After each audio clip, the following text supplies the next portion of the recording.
Napoleons fell and Russia's peasants sell. I am, as always, your host, Christopher Paul Dugdale, MEDMA. We are Duncanville High School in these United States, and today is December 10th, 2020. And on this date in history, on the 12th, would have been Heaven's 31st birthday. So, love you, hun. I hope you're doing okay wherever you are. She only made it to 28, so uh, anyway, I will talk to everyone soon.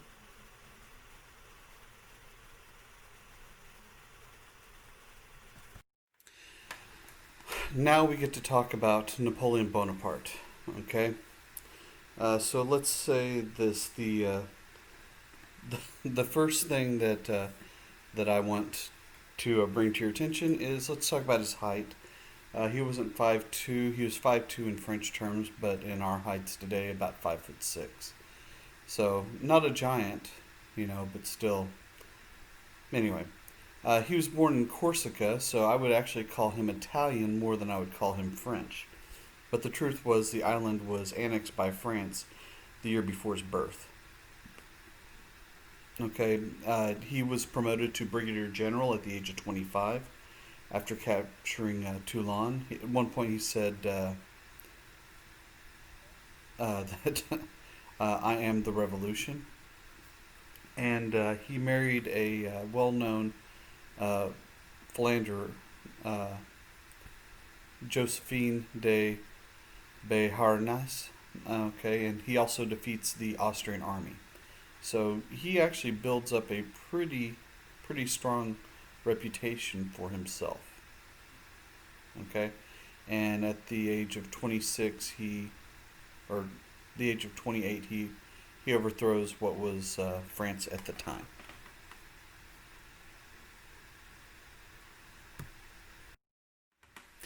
One of the things that made Napoleon so successful was just how unconventional he was.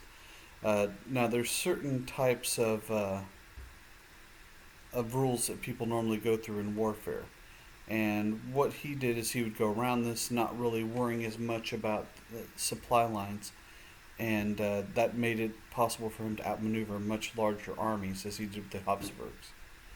Okay, and as he goes into all these different areas, he goes through and kind of spreads his brand of democracy and leadership, kind of a lot like Alexander the Great.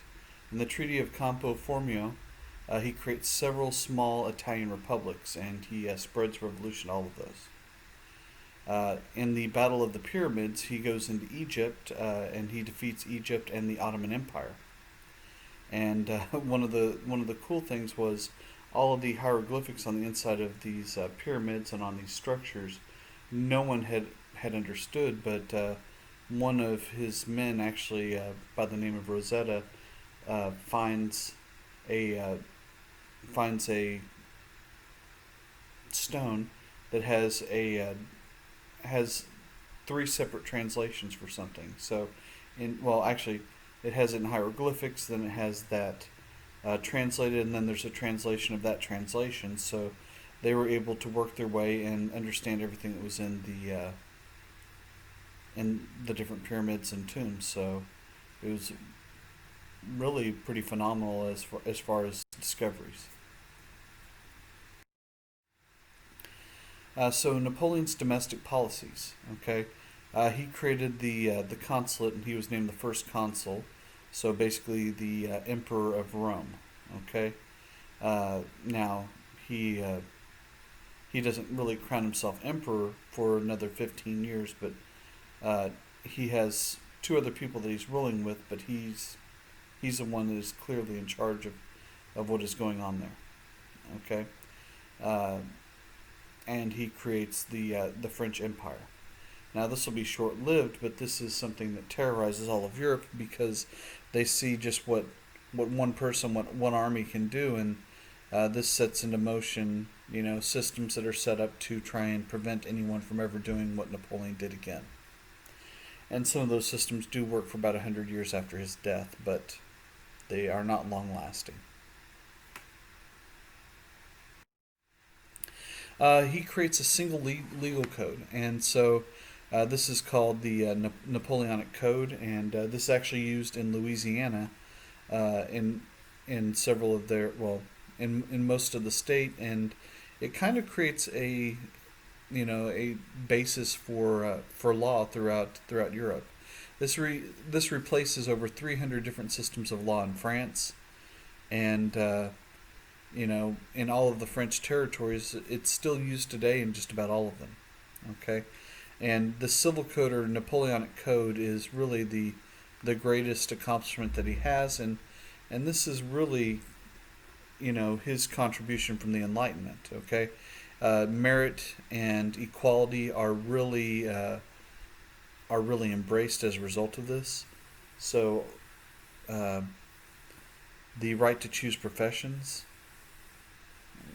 Okay, before fathers could choose what kind of profession that their kids would go into. Okay, and that ends that. He improves women's rights so they can get a divorce.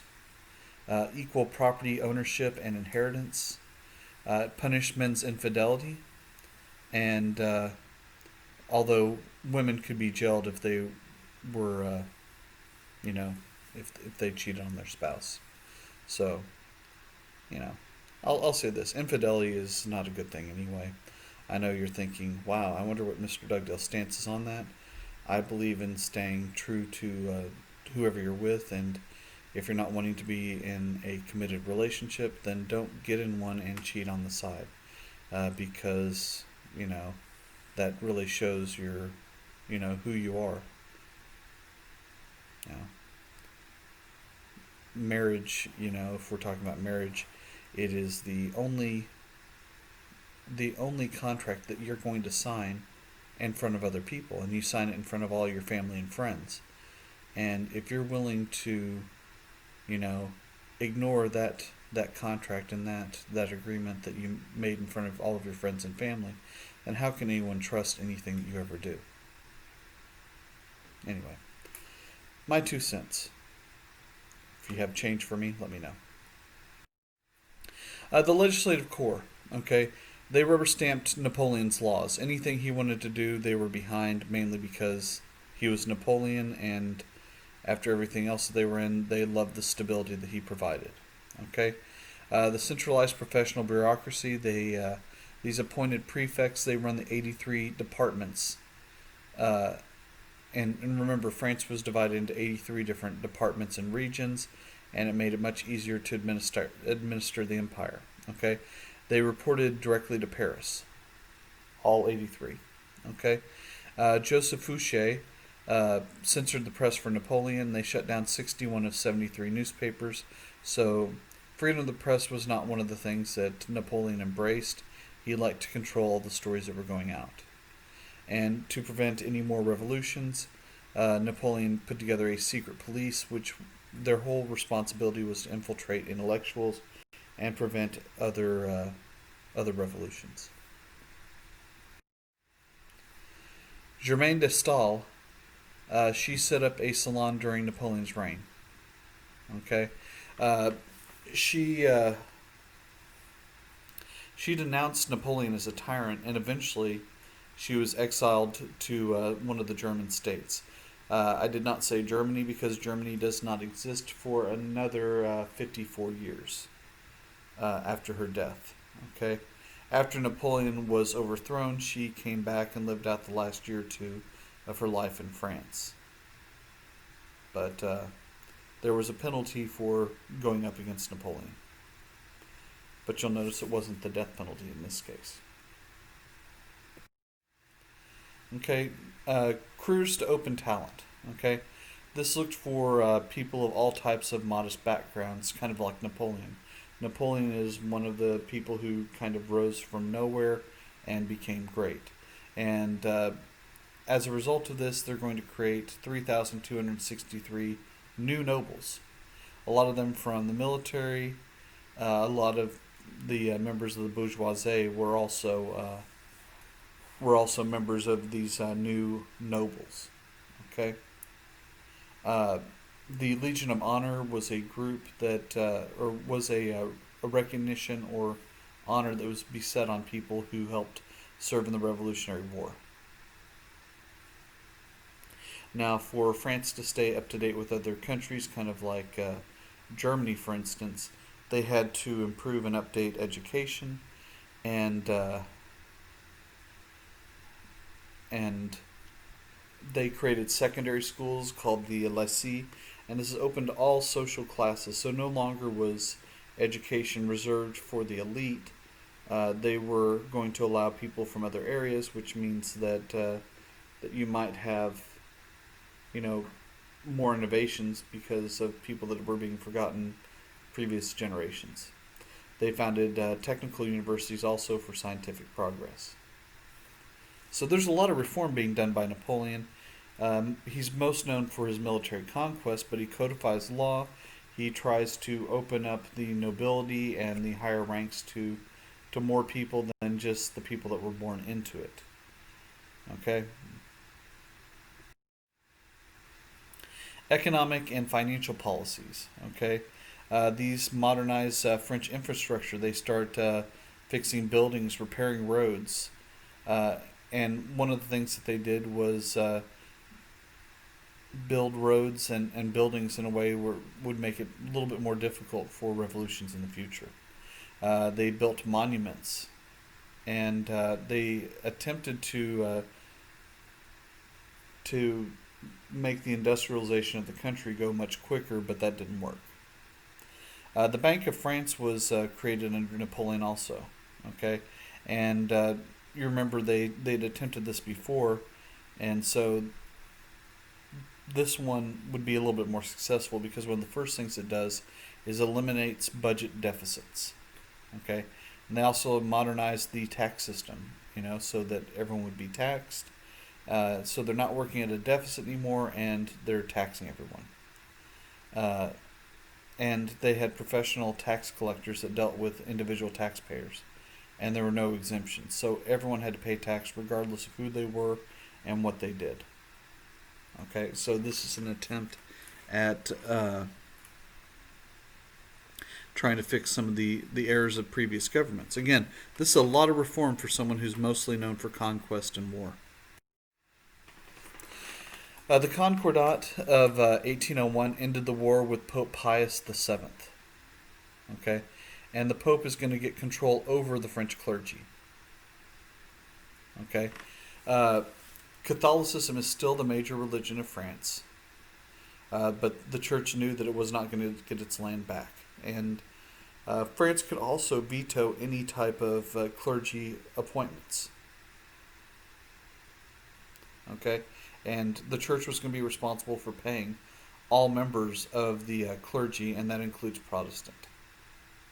Okay, and this is really one of the things that kind of ends some of the religious strife in the country, at least for this time period here. And once this was signed, it really validates the French Revolution.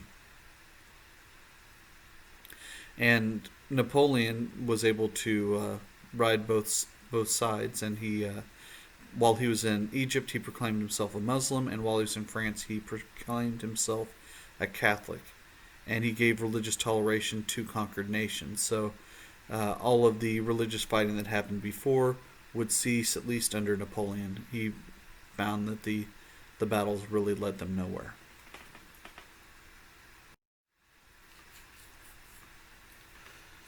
Okay, so Napoleonic warfare. Okay, and this was really revolutionary, and everyone really for the next 100 years is going to study what he does, and it's really even studied today. So instead of conserving manpower and guarding supply lines, he made he would use quick strike attacks. Now this is dangerous because if they fail, then you lose all the supplies you need to continue fighting. But this is something that make a very important difference in the short term, and it was something really hard for other armies to get used to. He also would go against all the traditional limits, like the fact that you couldn't fight on Sunday, that they didn't fight in the winter or at night, and he started to do innovations like living off the land, which means that you're going to make people very angry where your armies are. But uh, the very fact that he was willing to fight year round. And most of the time, people would go home during the winter because they were not supplied well during the winter, and you could starve and lose off parts of your army during that time period. And, you would think this would be, common sense, but offensively, he would concentrate on the weak spots of other armies. Okay. And he also got people to agree to fight for him, so instead of drafting everyone, he set up free and equal citizens' armies. And so you didn't have mercenaries, so people had a real stake and they actually wanted to be there fighting. And that was much better. That was a much more successful army than everyone else in the world because they were being forced to do it. This gave at least the illusion of choice.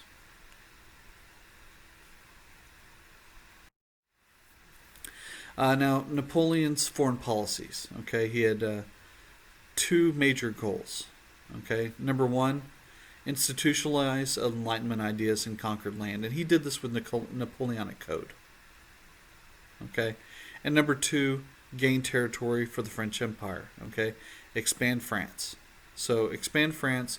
You put in the ideas of their government, and you create more stability in those nations, and it's going to be easier to keep and hold land. Okay, as he would go into these different areas, he was really presented as a liberator because one of the first things he does is he ends feudalism, and he declares republics. Okay, he goes into Spain and puts his brother Jerome on the Spanish throne. Okay, and anyone that was against him was really fighting a war that hurt French resources and men. So you can make anyone appear to be an enemy of the government, especially his government, just by framing the argument in that direction. So Jerome is on the Spanish throne, so now he controls France and Spain.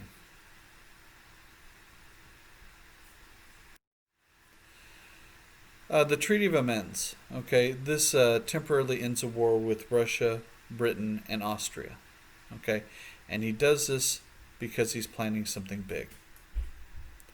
Napoleon's achievements. He created new republics in Italy, the Low Countries, in Switzerland, and he put his relatives in ruling positions. This is called nepotism. Whenever you put family members into important roles and positions. Okay, like his brother in Spain. Okay, the Confederation of the Rhine. This is created by Napoleon to replace the Holy Roman Empire, and this is a total of 35 separate nations. My great great great grandfather was the king of one of those states, and he was their family lineage had been in charge of that same region before, but apparently they made deals with Napoleon. The Duchy of Warsaw was created by Napoleon to get support from Polish leaders, so this does something to reestablish a Poland.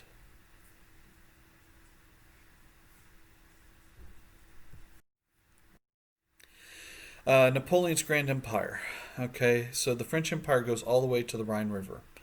You can see this on the map to the left. Okay, the western half of northern Italy. But he also had control over Spain, the Netherlands, the rest of Italy, the Swiss Republic, the Grand Duchy of Warsaw, and the Confederation of the Rhine. Okay. Once he defeated a nation, then he would draw people into his military to continue to go after that. And these allied states help defeat nations. These are defeated nations, and they'll help fight Britain, Prussia, Austria, and Russia.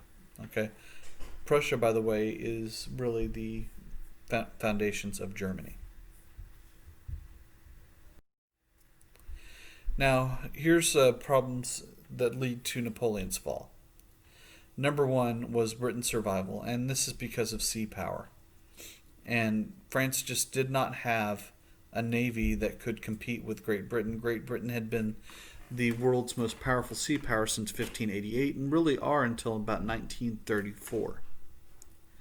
Uh, so uh, Napoleon never really recovers either from his loss to Britain at Trafalgar.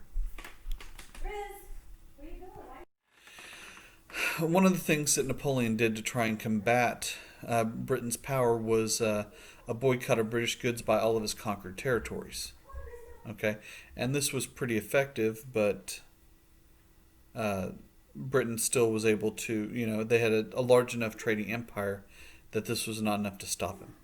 Okay, but one of the strongest things for Napoleon was this nationalism or patriotism for one's own people. And this is based on a common language,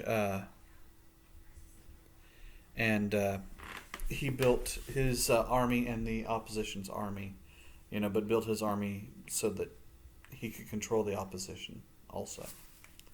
Actually, the last part's really confusing the way I said that, but nationalism was really what helped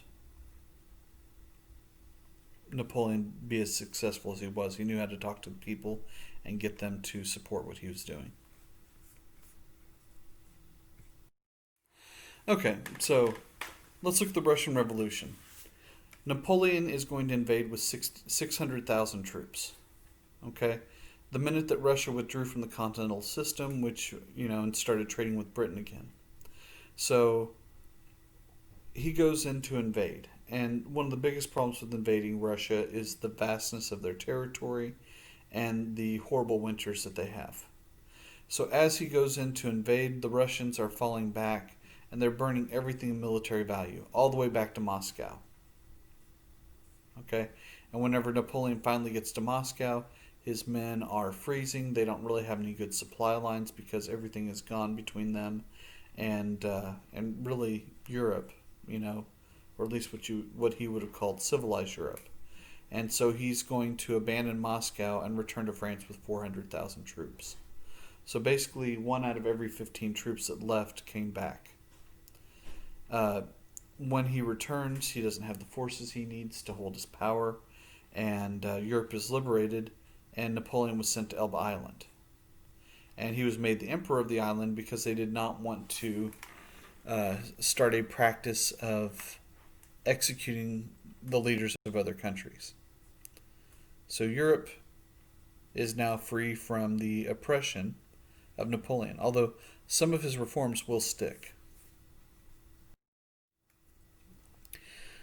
So, Louis the 18th's brother, okay, so his brother was executed and he takes over the throne of France, okay, and he tries to reestablish himself. But after 11 months of imprisonment, Napoleon is going to return back to France and take over the country. And he puts together an army to make one last run at taking, reestablishing all of his conquest. And so he's going to run into an army. He's got an army of about 600,000 men he's able to put together. And he runs into an army of about 500,000 Prussians and 500,000 British officers. And they're all the British are all under the Duke of Wellington. Okay? And they outmaneuver Napoleon on the battlefield. So things might have been different had he not lost in Russia, but this did just enough to cause him to fall. And from here, he's exiled once again, but under much better patrols, to St. Helena, another island, where he is also made emperor of the island. And he will die 6 years later. Napoleon will, of natural causes.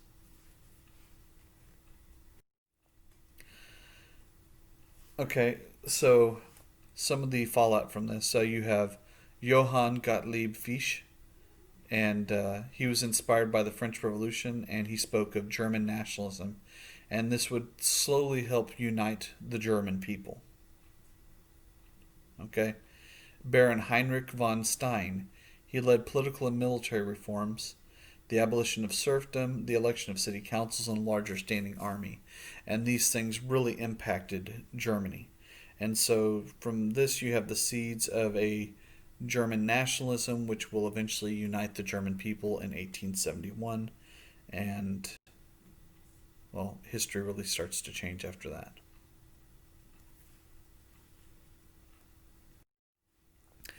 So this leads us to the end of the unit over revolutions. We had the American Revolution and we have the French Revolution. The French Revolution really is considered by a lot of historians to be the most influential revolution in history and kind of a guide to do other revolutions in the future. So we're at the end of another unit. This is Christopher Paul Dugdale, MEDMA, and I hope everyone has a great day.